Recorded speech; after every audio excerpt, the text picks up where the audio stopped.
Hello, everybody. Welcome to Brunch with Bigfoot, Michigan Rob. It's Thursday afternoon, 1 o'clock, a little past 1 o'clock, and he's got a great show for you. MK Davis joining the show shortly. He's on his way back home from, I think, wherever he was, so he'll be on in a few minutes. Joining me in Studio B from Texas Front Porch. Subscribe on YouTube. Tex Wesson. He's hanging out back. I'm your host, of course, BMR. If this is your first time here, please subscribe to Bigfoot Michigan Rob on YouTube, Texas Front Porch on YouTube, and the Blondes and the Boos Paranormal Podcast on YouTube. You can find us on iHeartRadio, Spreaker, KPNL Radio, wherever podcasts are found. If you like and want to help support the channel, the Super Chat is open. That's a great way to show your love of the channel. Also, you can become a BMR pirate. Arr. You can join today. You get a little picture of me in my bandana. Become a pirate. Thank you so much for that. Of course, you can find us on Facebook, Twitter, Instagram, wherever social media platforms are. Check us out on our YouTube pages because we got a lot of great events scheduled there. And speaking of our schedule, of course, you guys probably know it by now. Mondays is Texas Front Porch, 8 o'clock to 11. The first hour is with Daniel Diva, and then that moves into Tex and Brandy. Tuesdays is Beyond BMR, 9 o'clock in the East with myself and Krista. Wednesdays, Bartonelli and Humanoids, 9 o'clock in the East with Krista and Brandy. Thursdays, right back here with Brunch with Bigfoot, Michigan Rob, 1 o'clock in the East with Tex. That's right, I got Tex. Don't know how long I'm going to have Tex. It's a day-to-day, a week-to-week, a month-to-month thing with that gentleman down in Texas. So just stay tuned there. Also, Thursdays on Texas Front Porch, a new show. Monica Rollins, I believe it's called Our Paranormal World. She's on tonight. I'll be on tonight. We're talking a little sleep paralysis. So that'll be a fun show. Come check that out. Then, of course, again tonight, the Blondes and the Boos Paranormal Podcast at 9 o'clock in the East. I'll be there. Tex will be there. I'll be talking some Dogman Island. Tex will be talking a little Dogman himself. So that'll be a great show tonight. Check out the Boos. If you need more woo with the Boos, they're also on Friday, 8 o'clock in the East. So check out the Blondes and Boos. Sundays, Truth or Tin Foil. Subscribe on YouTube. That's Randy and Brandy. They do breakdown of pictures, video clips, and they simply ask, is this Bigfoot or not? Is this Dogman or not? Is this a ghost or not? It's kind of a cool show where you can just kick it, chill with them, and offer up what you think their video and picture clippings are. So that's always fun. Check them out. That's on Sundays, by the way, at 6 in the East. And after that, it's followed up by Tex, Infamous Minds. It's True Crime with Miss Diva, another great show that is found on Texas Front Porch. Again, don't forget to subscribe across all of our platforms. We do greatly appreciate it. Of course, the super chats are always open and welcome. And speaking of things that we have going on, I see Miss Anita Collier is in the chat room, and she's putting together, thank you, Jennifer Patterson, right? That's a great way to start the show. Anita, she put together the Alabama Bigfoot Conference, and it's June 7th and 8th. It'll be taking place in Anniston, Alabama. And the host or the MC, Master of Ceremonies, is Tex Wesson.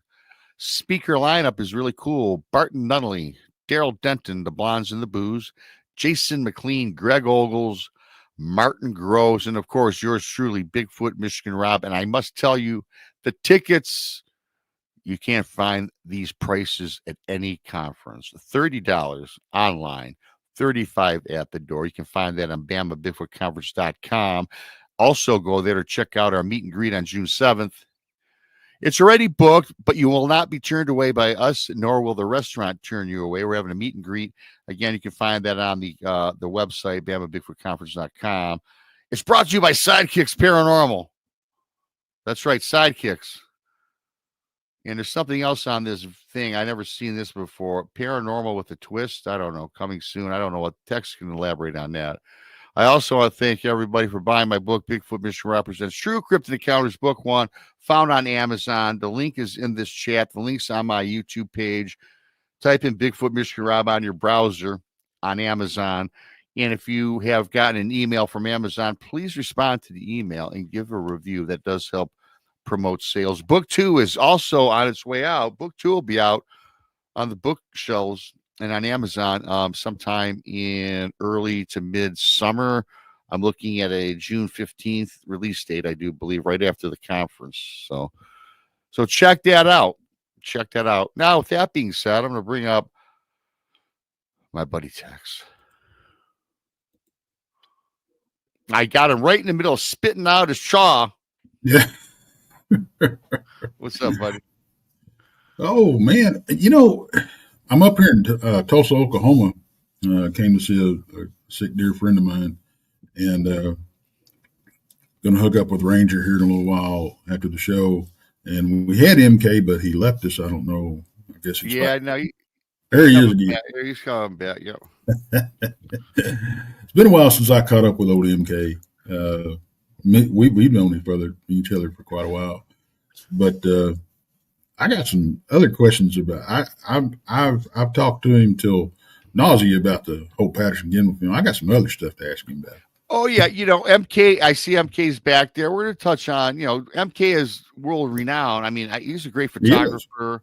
He's a great big breakdown of film. A lot of people know MK from the breakdown of the Patty film. Certainly, we'll talk about some of that and other things that MK has probably come across. I know Tex, you and MK are good buddies, and I'm sure that you're gonna have some questions, and I got a few, and it'll be a great show. Thanks to Jennifer for that awesome super sticker to get the show started. Thank you. And MK, I know he was on the road. It looks like he's adjusting his equipment in the background. I'm gonna pull you up, MK. He's still fidgeting just a little bit. I think we got a perfect shot of him now. So I'm going to bring up MK. Hey, MK. All right. Hey, how y'all doing? We're doing good. Are you still driving, or are you just doing a show from your truck? I'm doing a show from my truck. I'm actually sitting in a little town called Heavener, Oklahoma, going to see the Heavener runestone. Nice. You ever heard of that? I've heard of it. I have not. No, I have not. It's a big rock with Viking runes chiseled onto it. It's describing a land ownership, ancient stone. But anyway, what I'm doing here, we took a vacation a little while back during spring break and took my grandkids, and we ended up getting sick, and we stayed in Panama City, Florida for 3 nights at the motel, trying to hope we would get better, and we didn't. So we came home, and so my wife and I decided we were going to take off again when the opportunity afforded us. Mm-hmm. And so I went to film the eclipse, and when I came back, well, Debbie gets sick again. She gets exposed to a virus or something. And so now she's over it. So we had to try to compress things and try to come on up here when we had this chance. And so that's what I'm doing here. I apologize for not being in front of my computer I could get a lot of things, brought up. But I'm here. We got Oklahoma covered. Then I'm sitting in Tulsa right now. I'm in a hotel room. Okay, how about that? I was just looking up to see how far away you were. You're just a couple hours away from me. Yeah, I'm not too far. I went to Spiro Mounds this morning. Nice. And took a little tour up there. Those mounds are not very well kept. I get the impression that maybe they don't have funding or something. Yeah. They got the whole museum torn up, redoing it, trying to, one of those slow motion rebuilds. I kind of felt sorry for them. They said no charge. You come on in, everything's free. What are they rebuilding up? The what? You said they're rebuilding? Yeah, they have a little museum there, Okay. and they got it all torn up. You know, redoing their dioramas and stuff. They said, you know, during this time we're not charging anything. Go back there and have a good time. Hey, MK, is that how's that town spelled? Is it Hebner or Hebner? Just like you went to heaven, but Okay. with an ER at the end. Okay. Because there's a Lake Hebner, and I was like, okay, well, maybe that's where he was. And I was like, shit, that's only 25 miles away. You guys can meet up after the show. I noticed you're by the railroad tracks. He's going to have to catch me down at the Stone, because that's where I'm headed.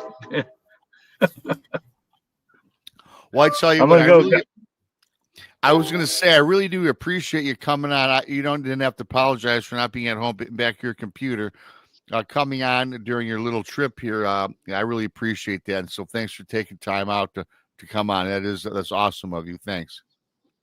Well, thank you for your understanding.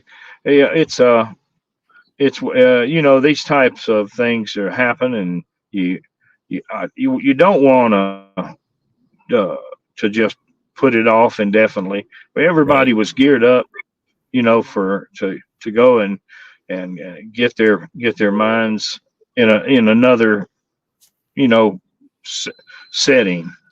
So, you know, we look forward to that. And for some reason, every time we turned around, my little nephew, they brought him over from the daycare, and he gave the stomach virus to my wife and his mother and his grandmother and his aunt. Yeah, they get into you know, that daycare and school and everything. They're just little walking petri dishes, man. That's exactly the way to describe it. And it didn't last very long with him, and Debbie's feeling better. So here we are. Yes, here we all are. And I know Tex and I can't get sick because, you know, we're not with the family. So a good start. Good start. And again, thanks. So well, MK, you're looking good, man. Yeah, I was about to say. Yeah, I've had some issues that I seem to get some good resolution on, health issues. I got a new stent in my heart a year ago last March, and it has really made a big difference. And yeah, and some other issues I'm working on. So it's kind of given me a little bit of a reprieve. I'm able to get out. I feel like getting out. Yeah. So that's half the ball game right there. There you go. I know that Tex always has some questions for you, MK, and I guess I kind of like my first thing I like to ask you: what have you been done? Have you come across any interesting sightings or any research lately that you like to talk about before we start the show off with? No, it's not. Well, you know, Bigfoot. Yeah, I get sightings all the time. You know, people send me their stuff, but you know, something that I always like to go and investigate them. You know, so I'm just now getting back out after a little bit of time off there for a while for health reasons, but there are sightings, you know, from one end of this country to the other. Yeah. I try to when I get where I can't go make a long trip, I try to address some of them that are close by. I was at a service station the other day, and this lady says, "Are you the Bigfoot guy?" I said, "Well, I guess I am. I guess I must be. I used to wouldn't admit it, but now, you know, I just, yeah, that's me." And she says, "Well, I live up on old Highway 49, and let me tell you, I have been seeing some things going on up there. I said, really? And she says, well, I want to come by your house and I'll fill you in. I'll tell you.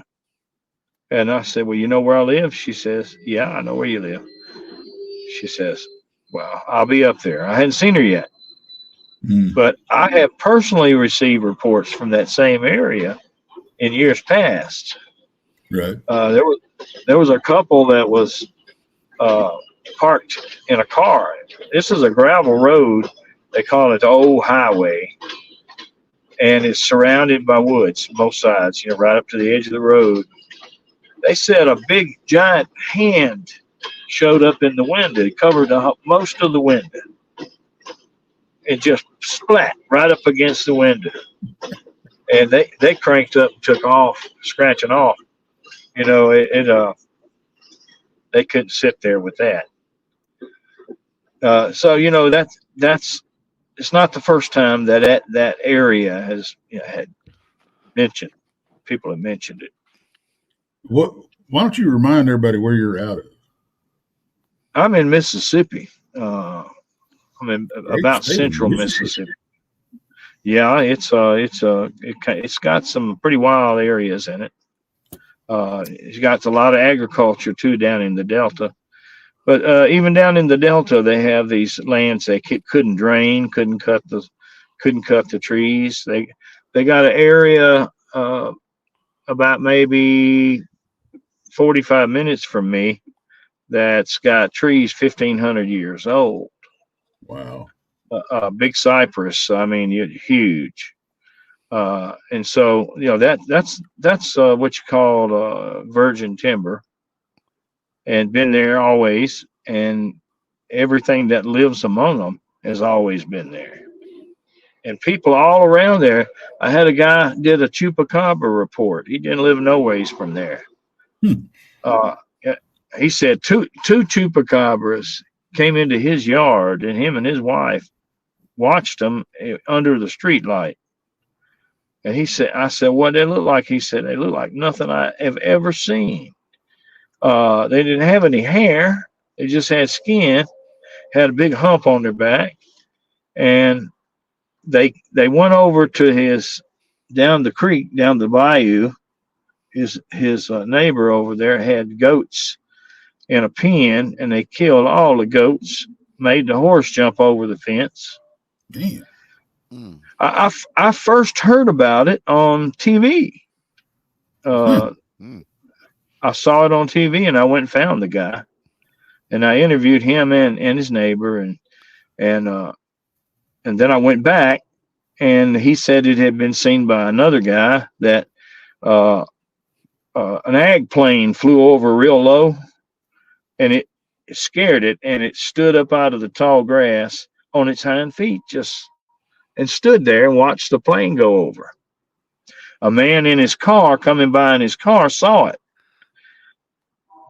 And what stands on its hind feet? Yeah. But looks like a canine, but fiercer. Hey, can I ask you really quick, MK? Because when it comes to I know. chupacabra, hey, can I ask you really quickly for myself, maybe people listening, when it comes to the chupacabra, I've got mixed definitions on it. What in your opinion, what is the chupacabra? I mean, it's not. Well, I'm not at all sure about what that guy called. He just called it for lack of a better word. Right. He had heard of the chupacabra before and its ability to kill goats, and he said all of them had their throats cut, slashed, bled out. It went to town. Yeah. There's seems to be two motifs. One of them is sort of like a mangy coyote version of it, with a little bit more dental stuff. You get longer canines, but that's what it has the appearance of, is a coyote with no hair. But there's another type that's more like a wolf, or something like that, again with no hair. he said this thing had skin calluses that were in the shape of a disc on its shoulder and its sides. It was two of them, so he knows that two animals ain't going to have the same skin problem exactly. That it must have been part of their genetics, but they were just extremely fierce. And he said he regrets not shooting them. He said he could have shot them through the window. You know, they were out back. I have that interview on my YouTube channel, Mr. Tanner. But he went on to mention Sky Lake as being a place that he was kind of scared of. That was that lake I told you about. It had all the big timber in it and everything. Those are old. I mean, when the Delta, before people came out there, I mean, the Delta it's like the Amazon. Right. And these are just places where it's still like that. You know, lots of stuff could be living off in there. Yeah.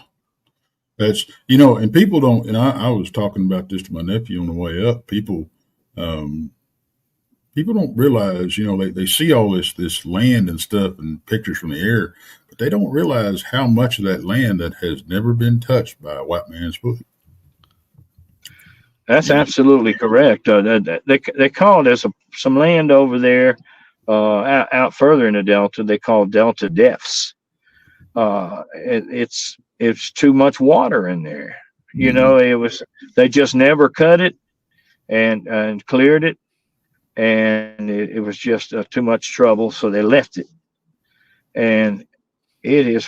Let me tell you what. I went in there one time, and I found 197 limb breaks, and all sizes, just snap, all fresh. And I found around a tree, all the leaves and grass and everything. It looked like a hog wallow, but it was in a donut around that tree. And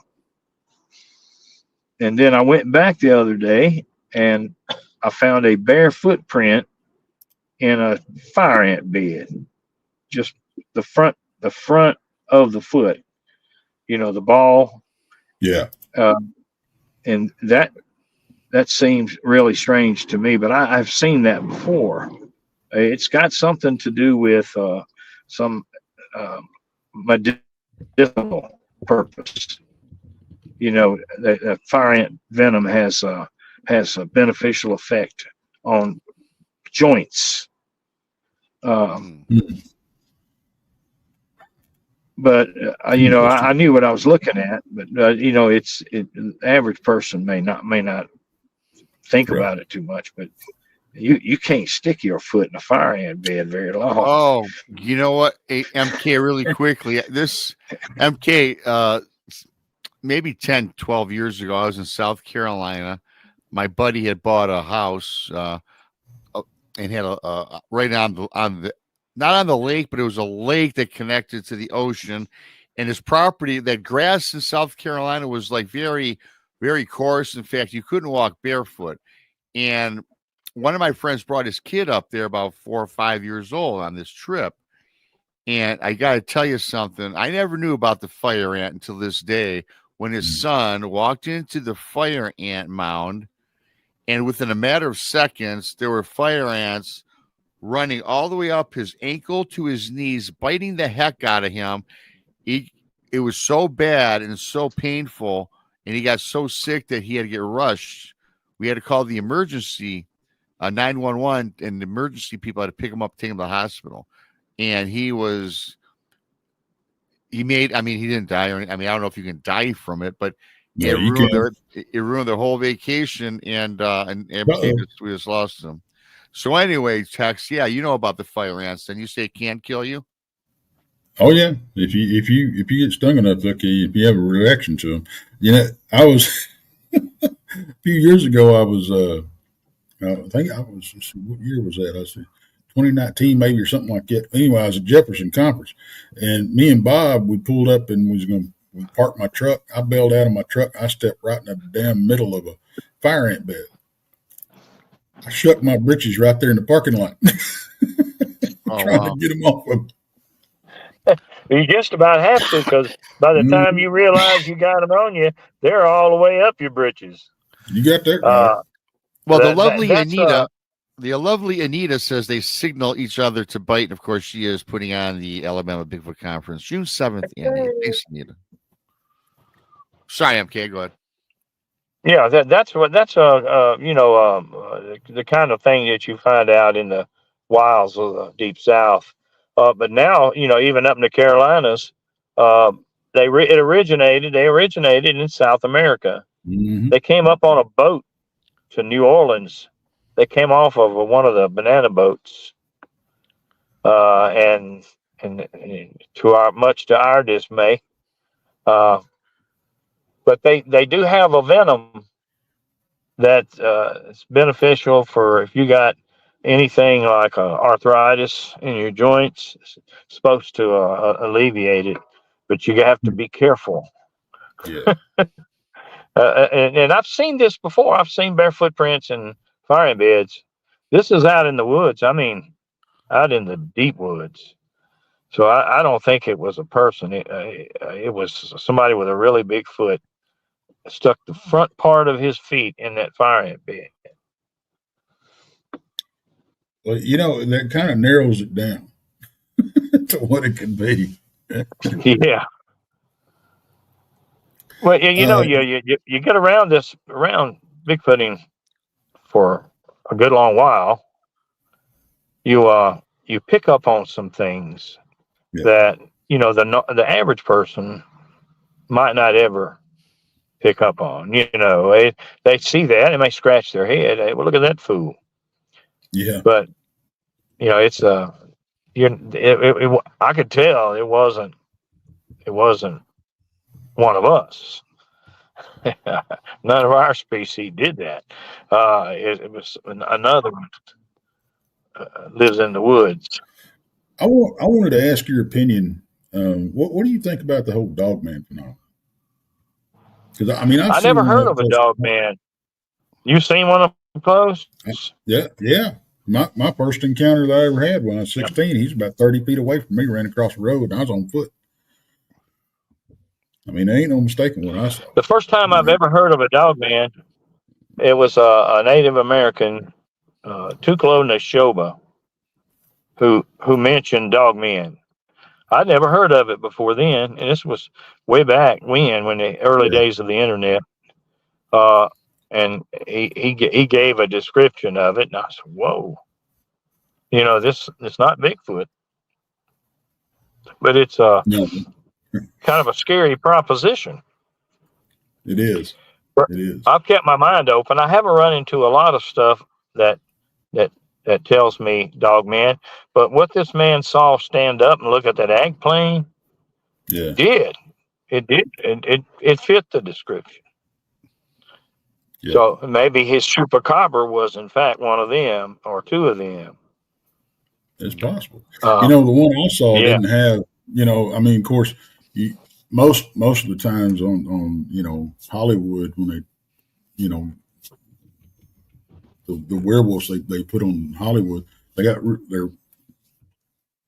for the most part they're real furry, but here lately with under the movies Underworld and stuff like that, they got it right. I mean, from what I saw, because the hair on them is not, there's not a bunch of hair. It's long, it's stringy, and you can see the skin underneath, and that's what I saw, except for the mane on his back, and that was thick, and he had a hump on his back, so it's.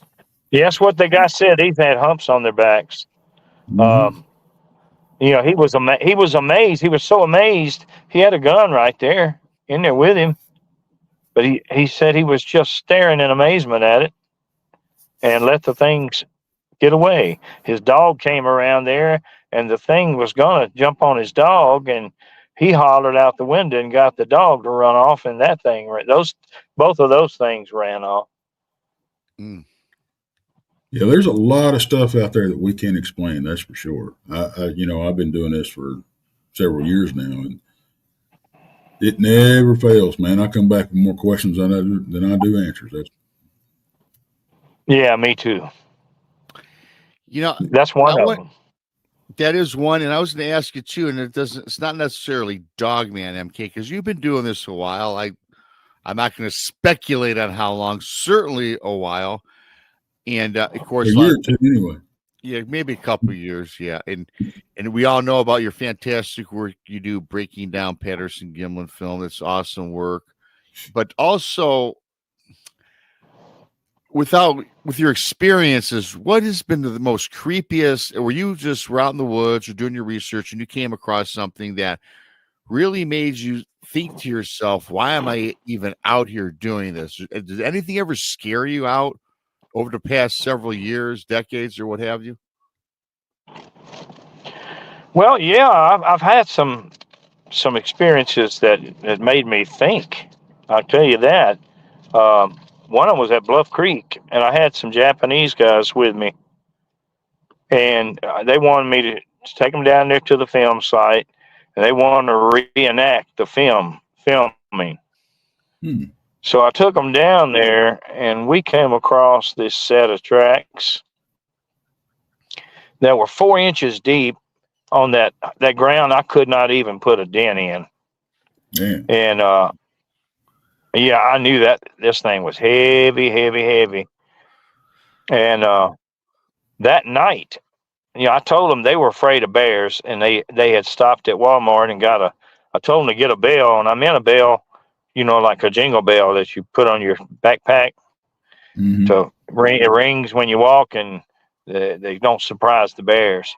But they got a bicycle bell you move with your thumb, and Okay. Yeah. they were sitting up ringing that, taking shifts, because we'd already seen those tracks. And they were kind of tongue in cheek at first, but then after seeing the tracks, they were a lot more serious. And I fell asleep, and they woke me up in the middle of the night, and they said, "There's something out there." And I listened for a little bit, and then I heard a twig snap, and I knew no bear was going to come to that bell. Bears will go the other way. Yeah. And it must have been Bigfoot. That's the only thing that made the tracks came back. They were down there ringing it constantly, and I got a flashlight and ran out toward it, and it scared them so bad when I took off, because they didn't know how to get out of there. If anything happened to me, they would be stuck down there, and they started hollering. I don't know what the Bigfoot thought, but I never was able to get the light on him. I tried to get around behind him and get a light on him, before he could run away. Right. But I was unable to do that. And I couldn't follow him and chase him because they didn't want me to leave. But I felt like I knew where he went. I wanted so bad to go up that mountain, and there's a lair up there. Found it years ago, and it's got fresh waterfall coming down through it, and I found tracks and a deer carcass in there and everything.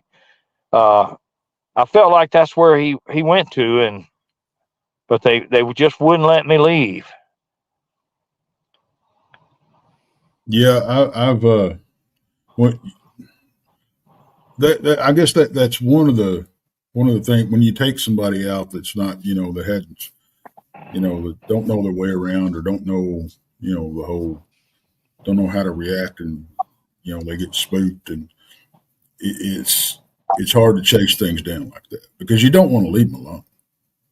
No, you can't do what your gut tells you. No, you can't. My gut told me now's the time to pursue. Right. Uh, sometimes your gut prevents you from pursuing. Yep. You know, you get a feeling, you know, that maybe I shouldn't do this. I've had that feeling too. We found Don Monroe and I found a whole big pile of these sugar pine cones, and they Oh, have a sap on them. It's sticky, you yeah. know, and thick, and they had been piling them up for a while because they had a trail going to the pile, and the trail led off down the mountainside. You know, not on any road or anything. It was just on a trail they had worn in the side. And I look at that trail and I look at the fresh tracks around that pile of pine cones. And I said, Don, whatever we do not want to go down that trail because they ain't far down there. Right. We're gonna be. You get on the side of a mountain that's 45 degrees.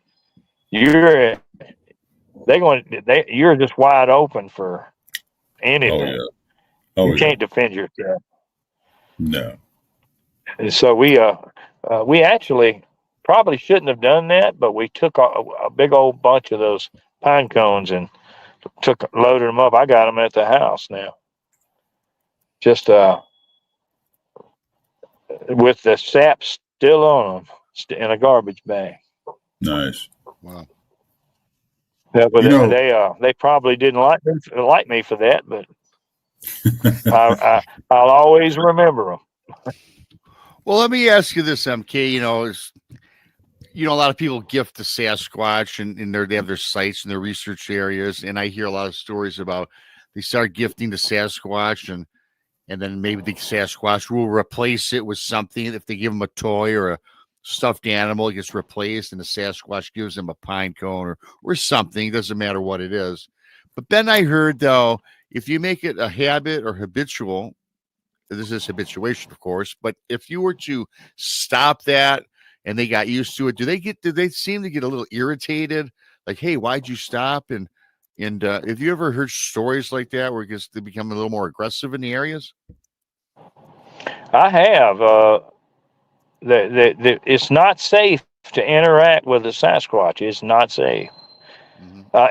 If they just wanted to put their hand on your shoulder and pat your shoulder, they can hurt you.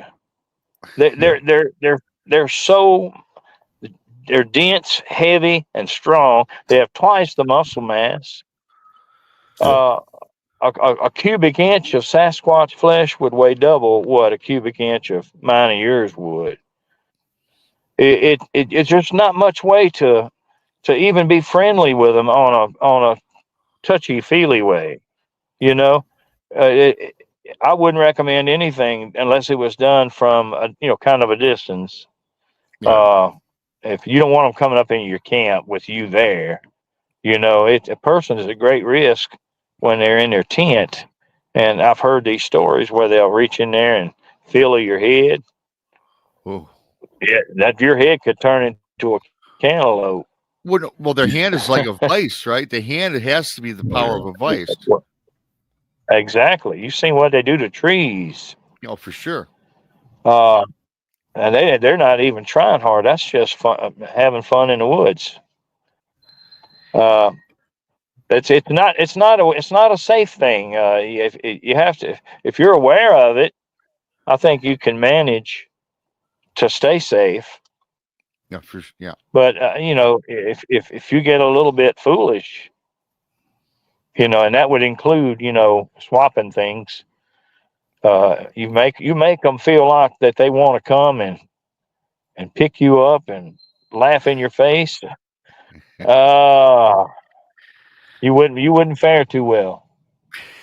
No, probably not, unless MK and unless you're one of the people or the belief, and I believe in both. Now that's the flesh and blood Sasquatch taking his big old hand and tapping you on the shoulder. What about the Native Americans, the First Nations, or even white folk that consider Sasquatch more of a spiritual being? Do you buy into any of that? Do you think that? I know you're an open-minded guy. What's your thoughts on that when you talk about the apers versus the? I don't like to use the word the woo, but the spiritual side. There's a lot of strangeness attached to Sasquatch. There's a lot of strange things happen, unexplainable things, failure of electronic equipment, things like that indicate that it's something besides the complete physical. Which you got that element about them that you have to consider also. You know, what they're able to do. They can inflict fear through some mechanism. So you're making your way down through the woods, and everything is fine and dandy, and then all of a sudden you're scared to death, and Yeah. nothing has happened. Okay. That's a good indication that you're somewhere close, in that ability to inflict the high strangeness, the unexplainable is there. You know it. So it's not that you're not dealing with your fellow man. Right. You may be dealing with a human, a homo something, but you're not dealing with modern man. It's something from somewhere else or somewhere long ago. Yeah, I think somewhere down the road on the tree, we went left and they went right or something. They zigged and we zagged. I'm not quite sure what, I think they're the type of people. They seem, I just, with their intelligent level and their self-aware, that's what stands out to me, and that they're self-aware. Now, I'm not sure what they would make of a mirror, and I'd like to see, but I don't know if I'll ever have that chance to, watch one interact with a mirror. But that would be an interesting thing to see. Yeah, yeah. Those guys in East Texas, they used a mirror. It's such a simple thing. Yeah. It's low tech, Yep. but it produces results. Mm-hmm. They know that a camera it's got something to do with recording, or they suspect it does, because they would have deliberately avoid getting in front of it, and then they reach up from behind and tap the lens with their finger. They saw it at the very least. They thought it was somebody's eye. Their Right. way of seeing. A lot of animals are like that. If you look at an animal through a camera, they'll think that they're looking at your eye. Bears and the like, but Bigfoot also. But it's the mirror thing is it's kind of funny. Other animals react funny to it too. They they won't really they don't really understand. They think Right. they think they're looking through a portal.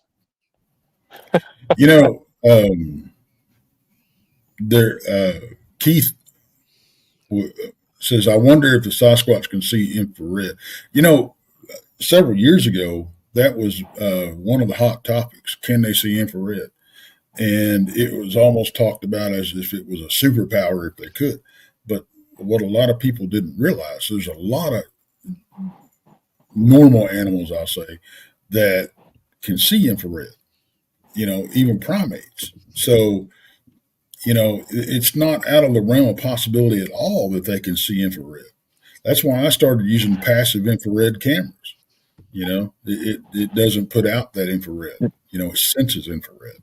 So, Yeah, I saw something similar one time, Tex. I put a new camera out, and this raccoon who never reacts to any of the lights on the cameras.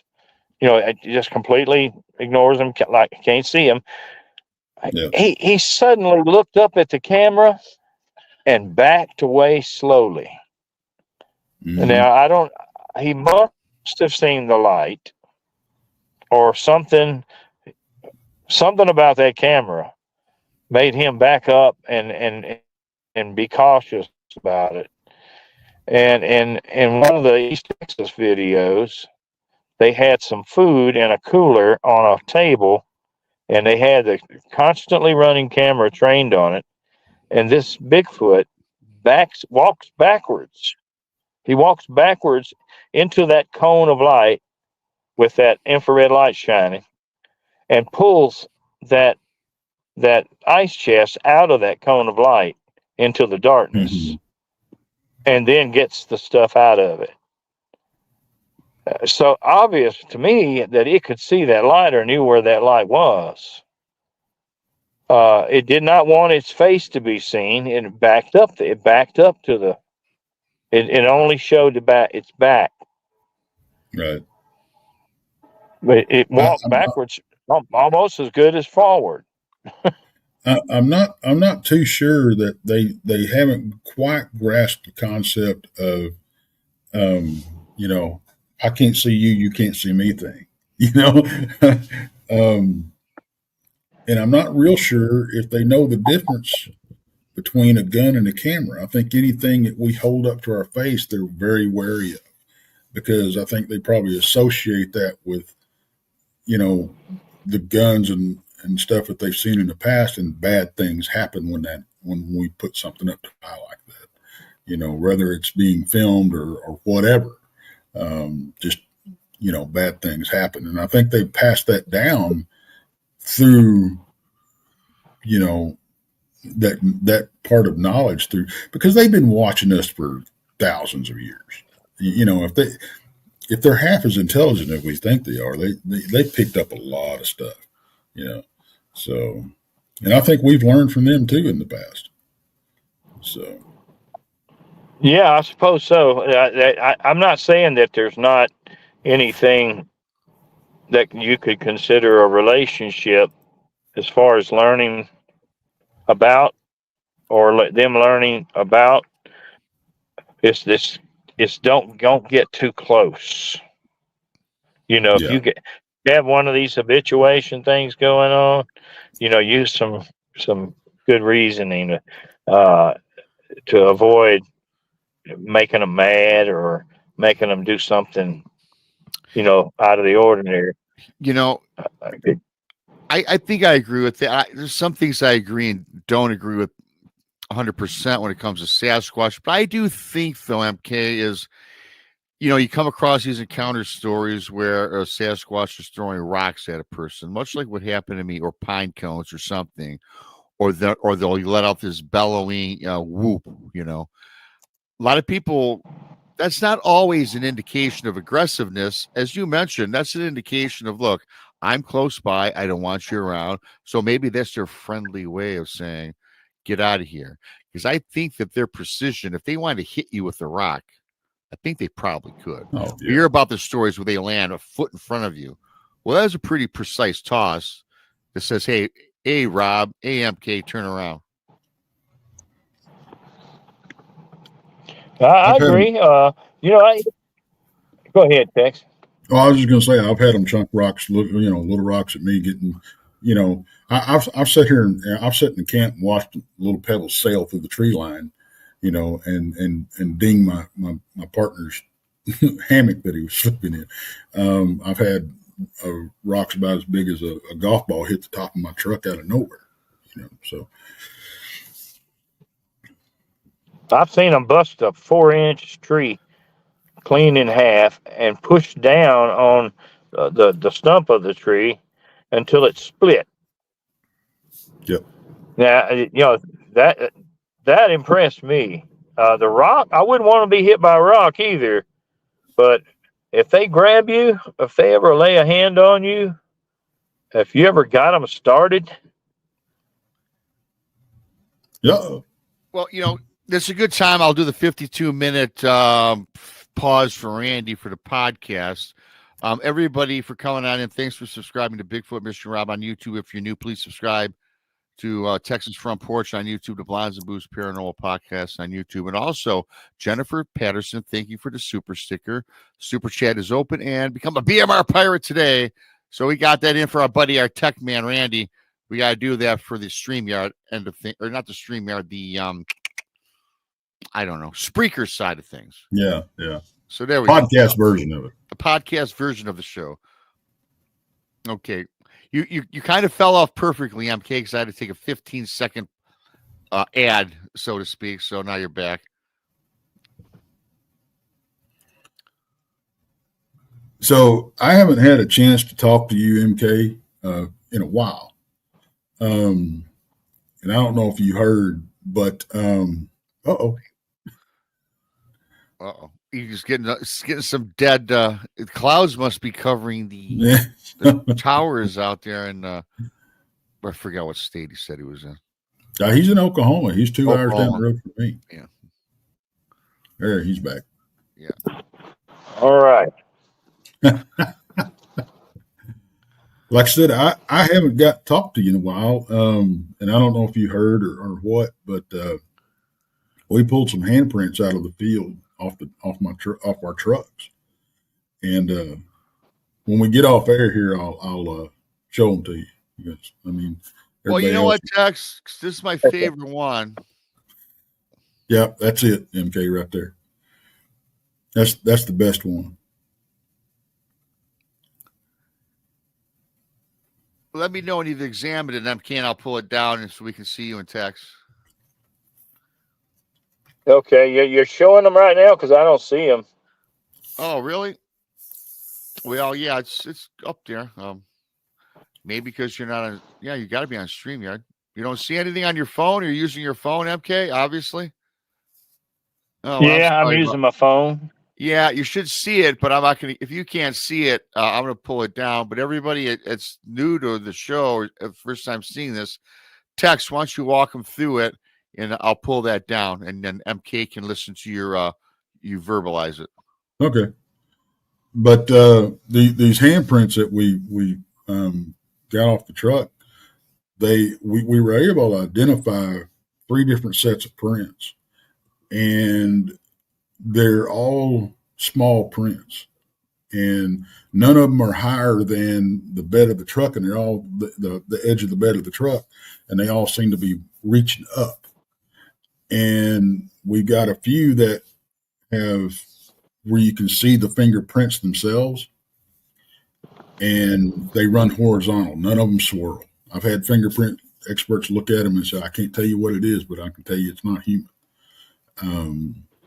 And then that one that we had pulled up, it's actually a handprint with a forearm print.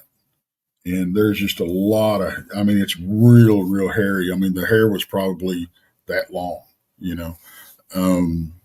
But one thing, like I said, the handprints themselves were smaller than anybody on the team, and we could not replicate the spread between the forefinger and the thumb. The thumb was located lower, you know. But I'll send you those. I'll send you those so you can take a good look at them. It's pretty exciting stuff.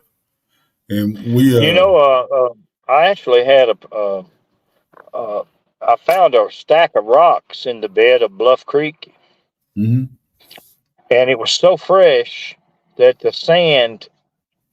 rocks were pulled out of the sand and stacked where the sand was still wet.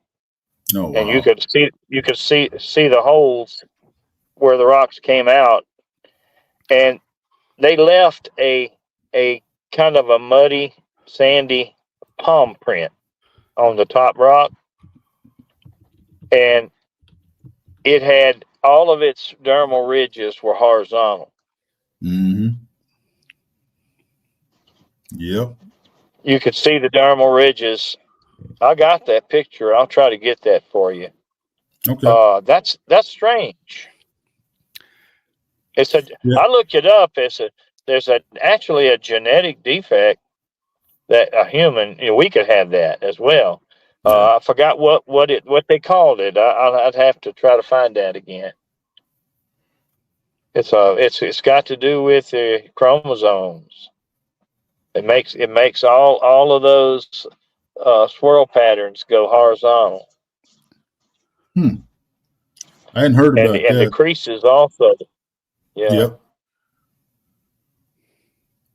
Yep, that's how this one is, because we got dermal ridges off the fingers and we've got dermal ridges off the palm, and they all run horizontal. But from what I was told, from what we've been able to look up, normally primates dermal ridges go horizontal, and like you said, every once in a while,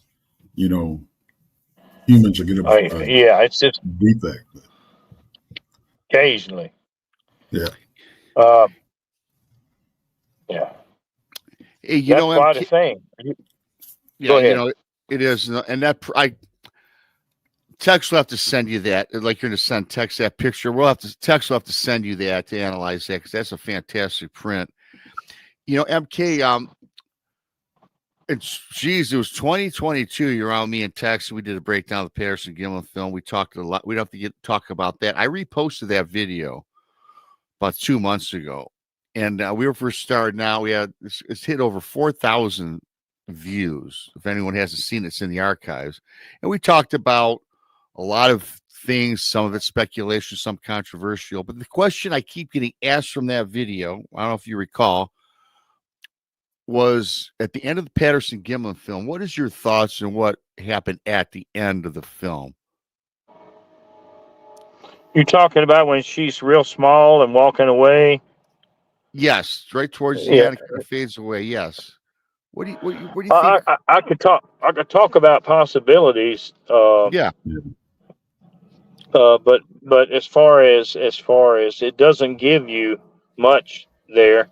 The film is actually pretty decent film, even though she's far away. You can still see the division in her muscles, down the center of the back and all of that. It's pretty amazing how well it kept the details at that distance. She stumbles. I know that. I could tell that she stumbles. Now, in one copy of the film, there is a flash of light on the hill, and it's similar to what a gun flash would be, but there are other things that will also cause that. If there are people there and abouts, a flash of sunlight off something shiny or whatever. Now, Bill Munn says he's got a copy that doesn't have it, but he's assuming that mine is the one in error, not his. And I don't know how you would ever tell that. Mine was sent to Kodak. And Kodak, it's on 2 different frames, and it grows larger in the second frame. And when you have the camera is moving, it's in a hand that's panning. It's panning the hillside. So it's not likely going to be a film anomaly, because it's in 2 different frames and it grows. And Kodak said it was just one of those flashes, that travel across the lens. Flare, they call it, a lens flare. Right. And it's from a bright source of light on the hill. And that's all I really know about it. Now, could they have shot? Could somebody have shot? They had guns. They certainly could have. But you'd be amazed at what film will pick up, even when you don't intend it. But I listen to people, and I don't like to be critical, because I really admire anyone who takes up this pursuit. Right. But I got somebody saying I got a copy of the film too, and mine don't show it. Well, why don't yours show it? Yeah, you should ask that question. It shouldn't be it should show, yours should show what mine shows. Unless somebody took it out. It's real easy to clip 2 frames out of a film.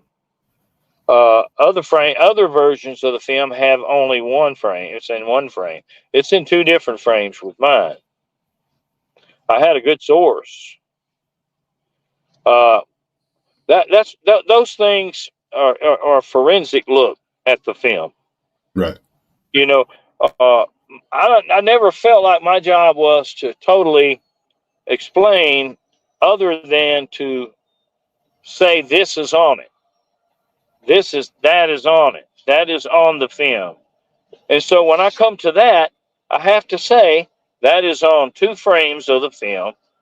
It's a bright light source that caused a lens flare. And that's really all I can say.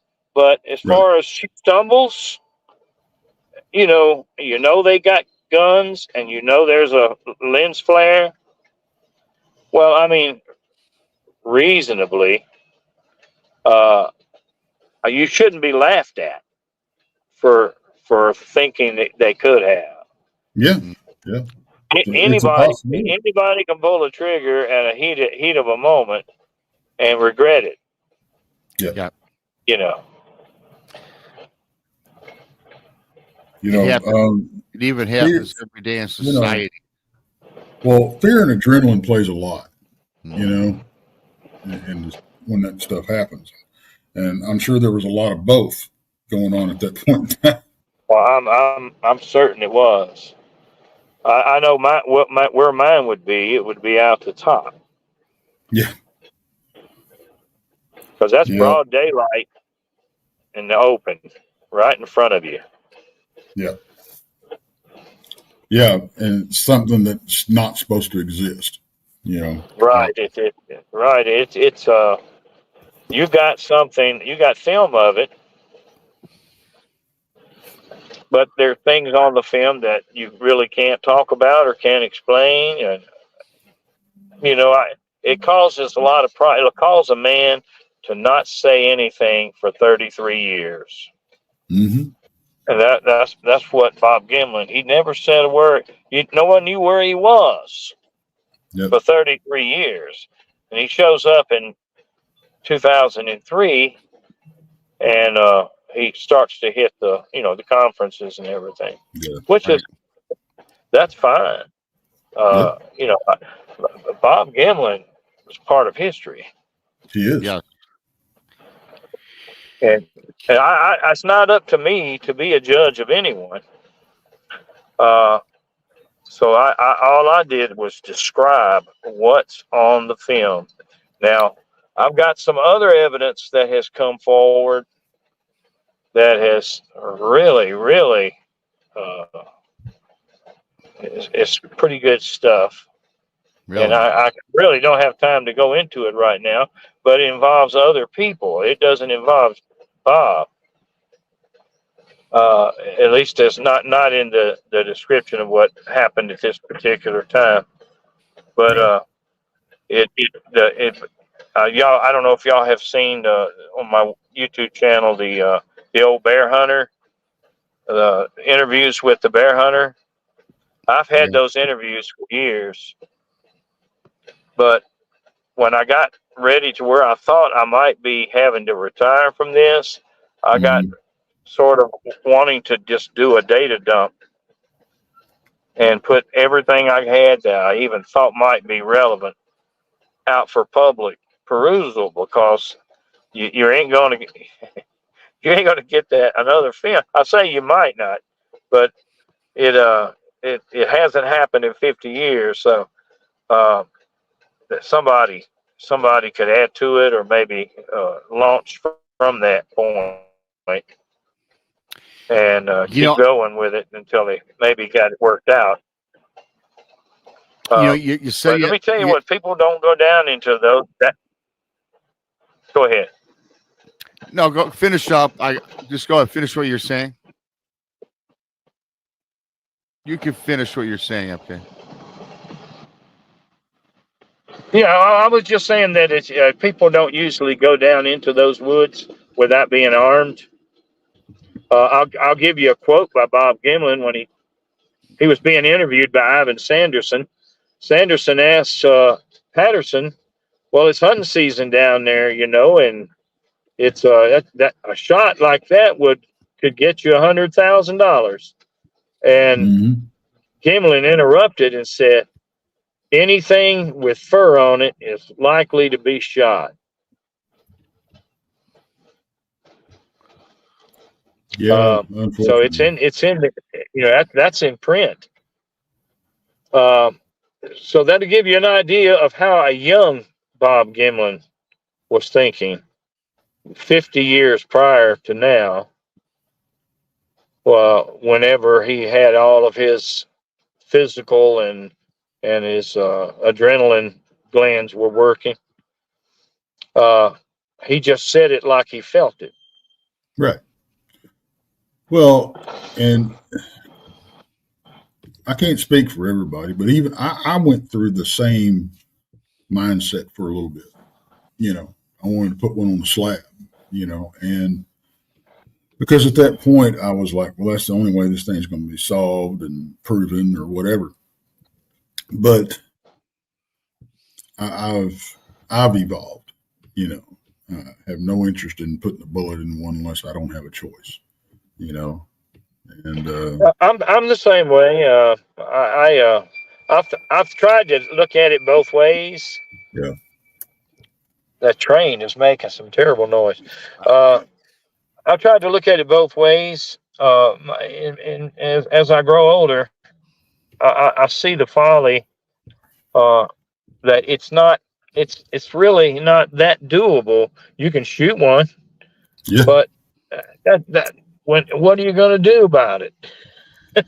You'll end up being miserable for 50 years, yeah, knowing you've done the impossible, and but not either not accepting it or scared to say anything. yeah. It's not the kind of thing you can't put it on the hood of your truck and drive into No, town. no, no. Hey, and too, MK, I for one would not shoot one. I mean, I just wouldn't. Even what I saw, I don't know if you've heard the story. It was something that probably I would have shot. However, though, I'm not in that camp today. I would never shoot one. You hear the stories about when a hunter lines it up in their scope and it just looks too human, right? They always say to pull the trigger. And I get that. I respect that. And I don't think any of us would. But well, I was going to ask you something else. I was going somewhere with this. But with that being said, yeah, I don't think. Oh, what I was going to say is, let's say that you did pull that trigger, MK. I'm a believer in this. I believe there are very few rogue Bigfoot. I think they're socialized. I think they travel with their families or their clan. And I think if you were to shoot one, there's another one in back of you. I don't think you could even collect your so-called trophy, because I think that you'd never make it out of the woods alive if you shot at one and hit it. It just depends upon the situation. If you're by yourself, yeah, I agree with that. If you got 8 or 10 people with you, yeah, you could get away with it probably. Uh, Mhm. you'd have people watching your back, but it it's that's yeah, it's just a touchy issue. It really is. Yeah. Now, as far as the Patterson film goes, and y'all know the possibilities that are there. Maybe it did happen, maybe it didn't, but there's seems to be a lot of evidence coming forth now that indicates that it did. I have I posted on my Facebook page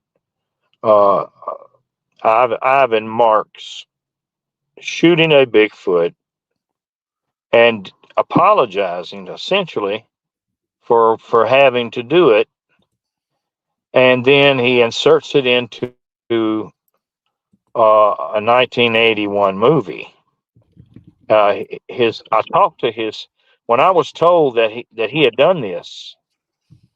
I called his wife Peggy Marks and I talked to her, and she told me that one was down in the creek and that it was real. That she took the film. If you want to go there, you can listen to what he says about it. That's the only time that Ivan Marks has ever put anything up like that where he took a shot at a Bigfoot, and the Bigfoot goes down. If the movie has sound with it, it's taken with a Bolex camera, high quality film, and the Bigfoot knocks him down twice, I think, and then he claims he let it go, but that's not what the bear hunter told me. Mm. See, it was the bear hunter that told me about this occurring with Ivan Marks, and Ms. Marks, Peggy Marks, confirmed it. And this is in the bed of Bluff Creek in Northern California. So, it just keeps piling up. Right. And 50 years later, there are kind of better things to do. Uh, I think reasonably speaking, it should not be that, and that it seems to have some evidence for it. Would be if you call yourself a researcher, you can't be a biased. I believe what's popped, but and MK, I think you're the way to do it. You broke up during that. Your audio just went all over the place. Yeah, sorry about that. Oh, okay. We got you back. Okay. Needs to come back. Thanks, Mark Z Hammer, for the awesome super chat. Yeah, this is a great education. MK he's a legend out there. He does. If anyone knows the film and a lot of the history behind it is MK.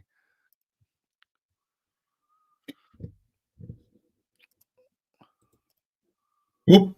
Oh, I was going to ask you real quick, MK. Could you tell everybody the name of your YouTube channel? A lot of people are asking. Yeah, it's Green Wave FB 2010. It's an old football channel that I converted to Bigfoot. People found it. I don't know how.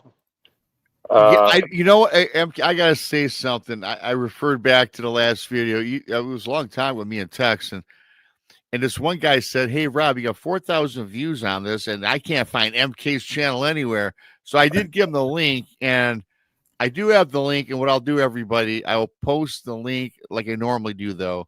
At the end of the show, MK, I'll put your YouTube channel link on this page for this show, so everybody can go run over and check out MK's work, because if you like Bigfoot, you should subscribe. It's a lot of great stuff on there. It's my opus, is what it is. It's the I say my life's work, but my the work on a very unusual topic, and where all it's taken me and everything. So I hope people not only enjoy it, but it's educational. If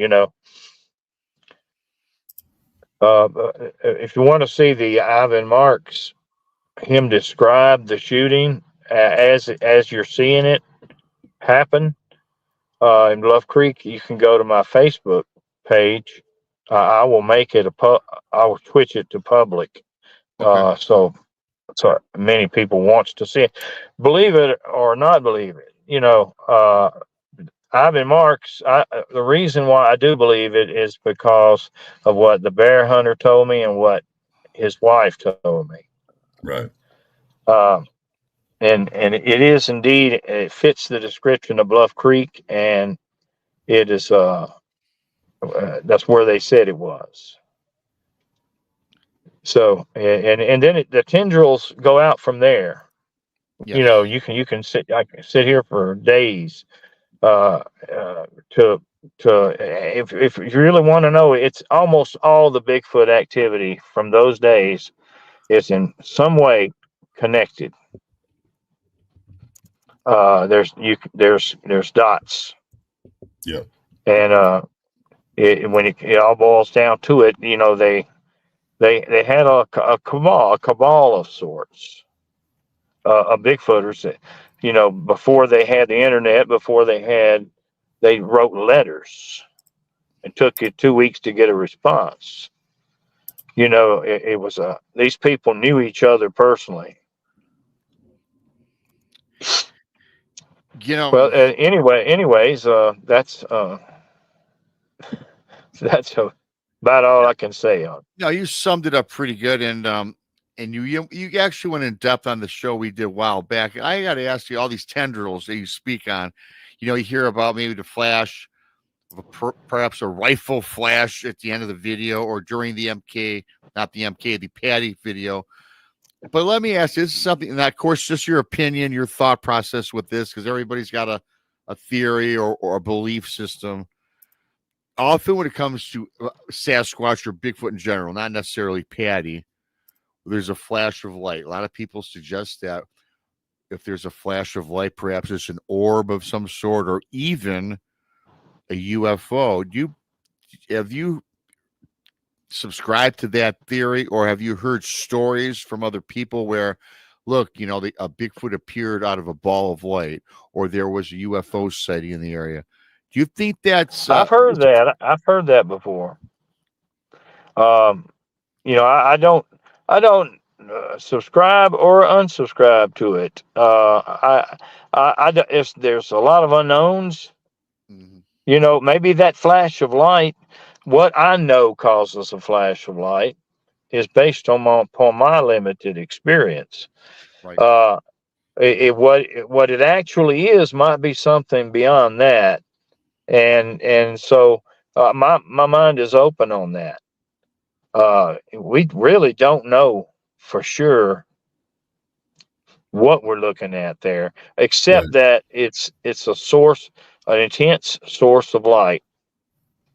It grows between two frames, and as the camera is panning, it remains still on the hillside. It's the source. So it's just whether you like it or whether you don't like it, it's that it is an actual happening on the film. Yeah.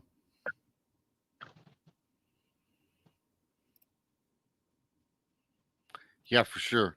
And I'm gonna tell you something, that those tracks that we found that night with the Japanese guys, we found them late in the evening.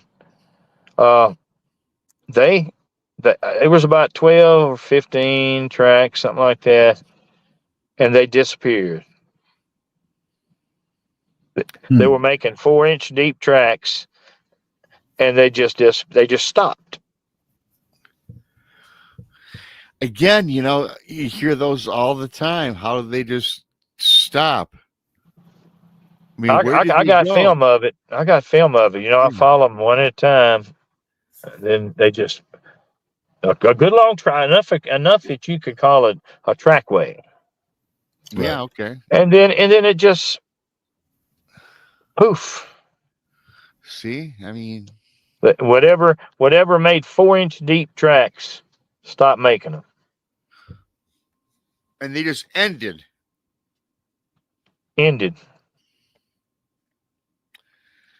That's and we hear that so it's often. Like gravity worked for that long, and then gravity didn't work anymore. Yeah, it's just it's one of those things that, and that leads credence to the whole supernatural aspect of things, because I mean I was real skeptical of that for a long time. Now I just don't know, because I've had so many different things happen out there in the field when it comes to these things that you can't explain. I don't know what to do with it. Well, it's like this. I made note of it. I took video of it, took still pictures of it, but I can't even begin to say I have an explanation for it. Right. I know what somebody drew me on the back of a napkin at a restaurant in Willow Creek. and left it under my blade. And when I got out there, it was a picture of a Bigfoot disappearing into a tree. Mm. And I don't know what he was trying to tell me, but that's what he drew, a picture of a Bigfoot literally halfway absorbed into a tree. So I've heard those before I don't too. even. He wrote it. He wrote some letters down there in Russian, and I didn't know what they said, and I got Igor Bortsev to translate it for me, and all it said was, "I am here." Mm-mm. Hmm. You know, So that's high strangeness. Yeah. it's very strange. And you know what, MK? I'm gonna tell you this really briefly. This is I talked to this guy some time back, and he was telling me a story about how he was out hunting in the woods, and he was also had a buddy with him filming the tree line, and the hunter with his naked eye seen what he allegedly thought was a Bigfoot. It was something very big and humanoid in the tree line, and it appeared to have a deer in its hand, shaking this deer and almost snapping its neck and then throwing it out into the meadow. Now he's seen this, right, from 200 yards, 100 yards with his eyes, and the man that was filming it, okay, they were just flabbergasted. What is this? What did we just see? So they went back to look at that film. Now, mind you, the one man seen a physical person, creature, a Bigfoot with a deer, shake it, throw it. Oh, great. Well, Tex, here's the thing. When they went back on the film, there's no Sasquatch in the film, but there's a deer being rattled about by itself and getting tossed, but the Sasquatch wasn't there.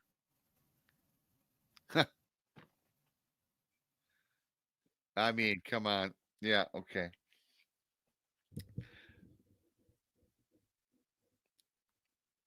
He's trying to come back. I see MK trying to There come he back. is. Yeah, there you are, MK. You know, I was right through the middle of it, and then all of a sudden, boom. I'm sorry. That's okay, man. I do appreciate you coming on. You didn't have to even come on your little mini vacation here out in Oklahoma. Well, I have thoroughly enjoyed it. I appreciate you guys having me on. Yeah, I get. We'll finish it up with this. That story. I don't know if you recall. Okay, the guy's seen the Sasquatch shaking a deer with his eyes. His buddy is filming it. Now the deer gets kind of tossed into the meadow. So these guys are so excited. They went back and they had a relook at the film that they recorded. When they pull up the recording within minutes, they see the deer kind of suspended, be kind of tossed about and tossed into the meadow. But you know what? When the man saw with the naked eye of the Sasquatch or whatever this was, who knows what it really was, right? But that did not show up on film, just the deer getting tossed. Now, what in the heck is that? Can you explain that? I mean, that's something, maybe it was an alien. Maybe Bigfoot was cloaking and Bigfoot doesn't show up. You know, you always hear about, I hate saying the blob squatch thing, but a lot of people on film don't even catch an image of Bigfoot, right? So there's so many rabbit holes we can go down. And, coming up to the end, we got 5 minutes left, MK. So, but yeah. I ask people when they take a photo and want me to look at it, I always ask them what motivated them to take the picture. Yeah. What made you think that you were taking a picture of a Sasquatch? What did you see that made you pull your camera up and do that? And I get a lot of added detail that way, because your eyes can see things that your camera won't pick up. A lot of it has to do with shutter speeds, the amount of light there is, sensitivity of the medium, the size of the aperture of the lens. That it's hard to beat the eye. A person with good vision can see some stuff. Yeah. And again, that being, I don't know any of the technology of the video or the camera, like you just said in text. I don't know about you, but the things you just threw out there, makes perfect sense, right? Shutter speed, lighting. I mean, yeah, I can see where a lot of things are missed on film or camera. But still, there's a lot of high strangeness Yes. associated with it. And I'm open-minded about all of it because I don't know the inner workings of a Sasquatch. Mm-hmm. And for me to say that he can or can't do this would be I just better not do that. Yeah. Absolutely. I've got one last. I don't know about last question, but I got a question for you. In your opinion, what intelligent level do you put these things at? I've always said, and I've got beat up for it, but I've always said that I put them right up there with killer whales, and I think a lot of people underestimate the intelligence of killer whales. You know? Yeah, I don't know whether they're when you talk about intelligence, I don't know whether it's they seem to have gifts Yeah. in other areas. Maybe not sitting down and doing a mathematical equation, but they know what each other are thinking. They kind of know what you're thinking.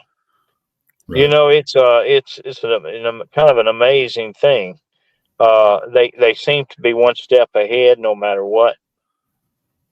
That's an in gift of insight, which is they find people. The people have that. Yeah. They'll have a particular. It's not common, but they'll find somebody. Built into your brain are all kind of gifts. I know a guy that dove off a high dive in a pool and hit his head, and he stayed in a coma for a week. When he woke up, he could play the piano. And I know another guy that had the same thing happen to him. It wasn't a pool, but he hit his head, and he woke up and he spoke Danish.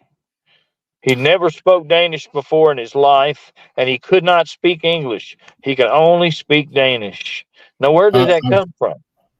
well, see, and I've heard that that's a medical phenomenon. I mean, that the foreign language thing, it's rare, but it does happen, and it's But happened in more than it one was in case. his head, Yeah. in his genetics, embedded from some time in the past. Some time that he either didn't remember or either maybe passed on through what they call acquired genetics.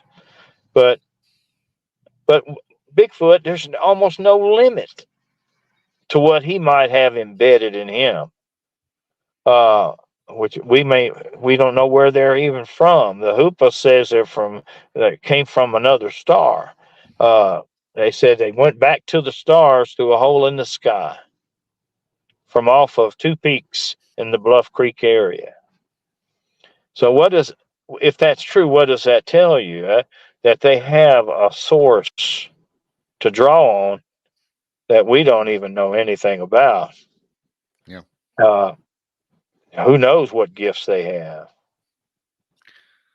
I think it's fair to say that the Sasquatch, whether you're in the ape or camp, paranormal camp, or combination of both with I am, they do have gifts. I think gifts is a appropriate word when we're talking about this phenomenon. So, All right. Well, we can maybe we can stop there and no, you mull came that right up over. on it. Yeah, we'll mull it over. We'll have you back again. Tex will have you on, I'm sure. And it's always great to have you on when we can. Thank you for taking the time out of your day. Well, thank you. And yeah, so Thank you too, Tex. we'll thanks, Tex, and I'll let you go, MK, and then and Tex and I will finish up right quick. Thank you, MK. All right. Take care. Take care, brother.